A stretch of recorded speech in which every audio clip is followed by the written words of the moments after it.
আইপিএলে দুর্দান্ত পারফরমেন্স রাজস্থান রয়্যালসের। তরুণ ক্রিকেটার বৈভব সূর্যবংশীর ঝোড়ো 97 রানের ইনিংসে প্লে অফে এগিয়ে গেল রাজস্থান।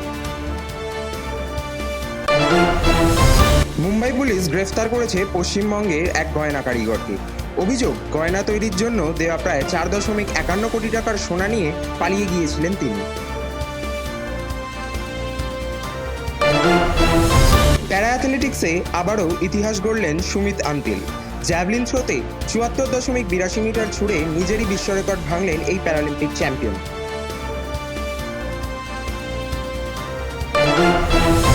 বিশ্বজুড়ে এআই প্রযুক্তির প্রভাবে চাকরির বাজারে বাড়ছে উদ্বেগ। বিশেষ করে বিদেশে কর্মরত ভারতীয় পেশাদার এবং নতুন চাকরি প্রার্থীদের মধ্যে চিন্তা বাড়ছে। উত্তরবঙ্গে ভারী বৃষ্টির সতর্কতা জারি করেছে আবহাওয়া দফতর। দার্জিলিং ও কালিম্পং এলাকায় ভূমিধসের আশঙ্কাও প্রকাশ করা হয়েছে।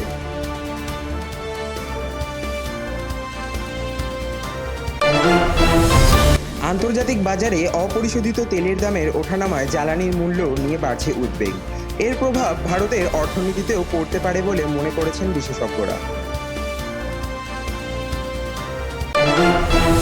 কেন্দ্রীয় সরকার নিপুণ ভারত মিশনের আওতায় সাক্ষরতা ও সংখ্যাজ্ঞান প্রকল্প ক্লাস 5 পর্যন্ত বাড়ানোর পরিকল্পনা করেছে। অন্নপূর্ণা যোজনার ফর্ম প্রকাশ করেছেন মুখ্যমন্ত্রী। সকলকেই পূরণ করতে হবে অন্নপূর্ণার ফর্ম। 3 মাস চলবে আবেদন প্রক্রিয়া। ঈদের নামাজ আজ ব্রিগেডে। এবার রেড রোডের বদলে ময়দানে নামাজ পড়া হচ্ছে।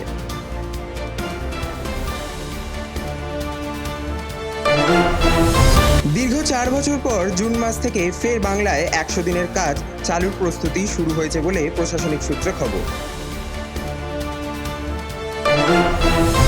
মধ্যপ্রদেশের ধীরাউলি কয়লা খনি প্রকল্পের পরিবেশ ছাড়পত্রে হস্তক্ষেপ করতে রাজি হল না সুপ্রিম কোর্ট। আদালতের এই সিদ্ধান্তের পর প্রকল্প ঘিরে নতুন করে শুরু হয়েছে পরিবেশ নিয়ে বিতর্ক। যদি ভিডিওটি ভালো লাগে তো অতি অবশ্যই লাইক, কমেন্ট এবং শেয়ার করবেন এবং এরকম নিউজ পাওয়ার জন্য এই চ্যানেলটিকে সাবস্ক্রাইব করে রাখবেন।